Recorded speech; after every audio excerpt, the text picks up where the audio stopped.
Bank खाते में इस लिमिट से ज्यादा पैसे जमा कराने और निकालने पर इनकम टैक्स विभाग भेज देगा नोटिस। जानिए नियम। Savings account. सेविंग्स अकाउंट आज के आधुनिक युग में हर नागरिक की आर्थिक गतिविधियों पर आयकर विभाग की पैनी नजर रहती है। विशेष रूप से बैंक खातों में होने वाले लेन देन पर विभाग बारीकी से ध्यान देता है। यदि आपकी आय एक निश्चित सीमा से अधिक है, तो आपको नियमानुसार टैक्स का भुगतान करना अनिवार्य है। टैक्स चोरी या अनियमित वित्तीय लेन देन के मामले में आयकर विभाग आपके विरुद्ध कड़ी कार्रवाई कर सकता है, जिससे आपको भारी जुर्माना या अन्य कानूनी परिणाम भुगतने पड़ सकते हैं। बचत खाते में नकद जमा की सीमा। Flash SMS message. Plan for your Jio number expires tomorrow, recharge immediately.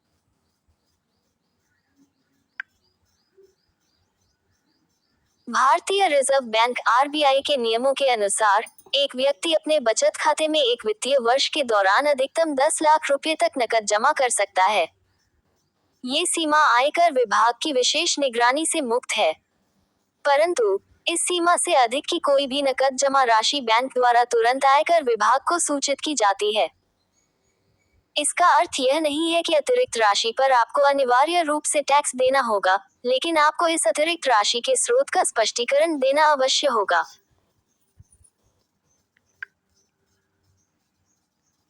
एक दिन में नकद लेन देन की सीमा। आयकर विभाग के नियमानुसार कोई भी व्यक्ति एक दिन में 2 लाख रुपए से अधिक का नकद लेन देन नहीं कर सकता है। ये सीमा केवल नकद निकासी तक ही सीमित नहीं है, बल्कि इसमें एक खाते से दूसरे खाते में स्थानांतरण या किसी अन्य व्यक्ति को भुगतान भी शामिल है। इसी कारण से अधिकांश बैंक अपनी दैनिक नकद लेन देन सीमा 2 लाख रुपए से कम रखते हैं। इस नियम का उल्लंघन करने पर आयकर विभाग द्वारा धारा 269 एसटी के अंतर्गत 100% तक का जुर्माना लगाया जा सकता है। Join WhatsApp group. यदि कोई व्यक्ति अपने बचत खाते में जमा की गई अतिरिक्त राशि का स्रोत नहीं बता पाता है, तो परिणाम गंभीर हो सकते हैं। आयकर विभाग द्वारा ऐसी राशि पर 60% टैक्स, 25% सरचार्ज और 4% सेस लगाकर कुल मिलाकर लगभग 89.59% की वसूली की जा सकती है। ये नियम किसी भी अवधि के लेन देन पर लागू होता है, चाहे वह एक दिन का हो या पूरे वर्ष का, क्योंकि आयकर विभाग ने लेन देन की सीमा पहले से ही निर्धारित कर रखी है। पैन कार्ड की आवश्यकता। बैंक में नकद जमा करते समय पैन कार्ड की आवश्यकता का नियम भी ध्यान देने योग्य है। यदि आप 50,000 रुपये तक जमा करते हैं, तो पैन कार्ड की आवश्यकता नहीं होती है, परंतु 50,000 रुपये से अधिक की राशि जमा करने पर आपको अनिवार्य रूप से पैन कार्ड प्रस्तुत करना होगा। ये नियम काले धन के प्रवाह पर नियंत्रण रखने और वित्तीय पारदर्शिता सुनिश्चित करने के लिए लागू किया गया है। आयकर विभाग के निगरानी तंत्र का उद्देश्य।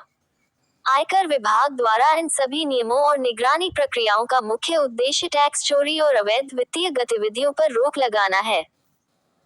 सरकार चाहती है कि हर नागरिक अपनी आय के अनुसार उचित टैक्स का भुगतान करे और सभी वित्तीय लेनदेन पारदर्शी हो। इससे देश की अर्थव्यवस्था मजबूत होती है और विकास के लिए आवश्यक संसाधन उपलब्ध होते हैं।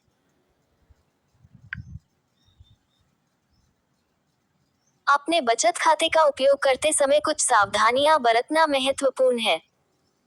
बड़ी राशि जमा करने से पहले उसके स्रोत के बारे में उचित दस्तावेज और प्रमाण रखें। नियमित आय से अधिक राशि जमा करने पर उसका स्पष्टीकरण तैयार रखें। अपने सभी वित्तीय लेन देन का सही और पूर्ण रिकॉर्ड रखें, जिससे आवश्यकता पड़ने पर आप आयकर विभाग को संतोषजनक जवाब दे सकें। आयकर रिटर्न भरने का महत्व।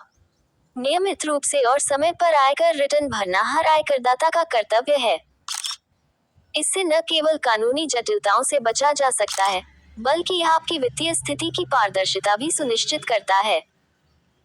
आयकर रिटर्न भरते समय अपनी सभी आय और निवेश का सही विवरण देना चाहिए, जिससे भविष्य में किसी भी प्रकार की जांच या पूछताछ में आपको परेशानी न हो। Join WhatsApp group.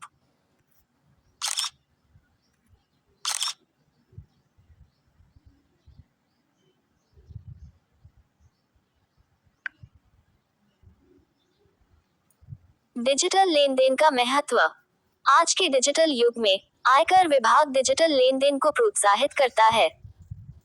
डिजिटल लेन देन से न केवल पारदर्शिता बढ़ती है, बल्कि लेन देन का रिकॉर्ड भी स्वचालित रूप से संरक्षित होता है। इससे आपको अपने वित्तीय विवरण तैयार करने और आयकर रिटर्न भरने में सुविधा होती है। इसके अलावा डिजिटल लेन देन से नकद प्रबंधन की जटिलताओं से भी बचा जा सकता है। आज के समय में वित्तीय पारदर्शिता अत्यंत महत्वपूर्ण है। आयकर विभाग द्वारा निर्धारित नियमों का पालन करके और अपने बचत खाते का सुचारू प्रबंधन करके आप न केवल कानूनी जटिलताओं से बच सकते हैं, बल्कि अपनी वित्तीय स्थिति को भी मजबूत बना सकते हैं। याद रखें, पारदर्शी वित्तीय व्यवहार न केवल आपके लिए लाभदायक है, बल्कि राष्ट्र के आर्थिक विकास में भी योगदान देता है।